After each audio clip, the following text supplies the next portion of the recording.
Hello everybody, my name is Brenda and I'll be going over alcohol fermentation. So before we begin, I just briefly want to mention where the starting products come from. So as you can see, this reaction begins with 2 molecules of pyruvic acid.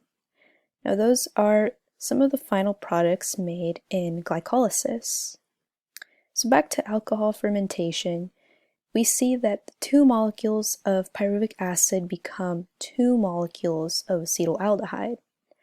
But throughout this reaction, we also end up with 2 molecules of carbon dioxide. So next, the 2 molecules of acetaldehyde will then be reduced by 2 molecules of NADH.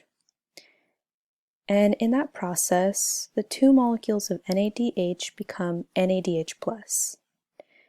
So this step is actually very important because it kind of helps regenerate that NADH+, which is necessary for glycolysis to continue. Not sure if you guys can see, but there's an arrow just leading back just to kind of connect those two reactions. So after the 2 molecules of acetaldehyde are reduced, we are left with 2 molecules of ethanol.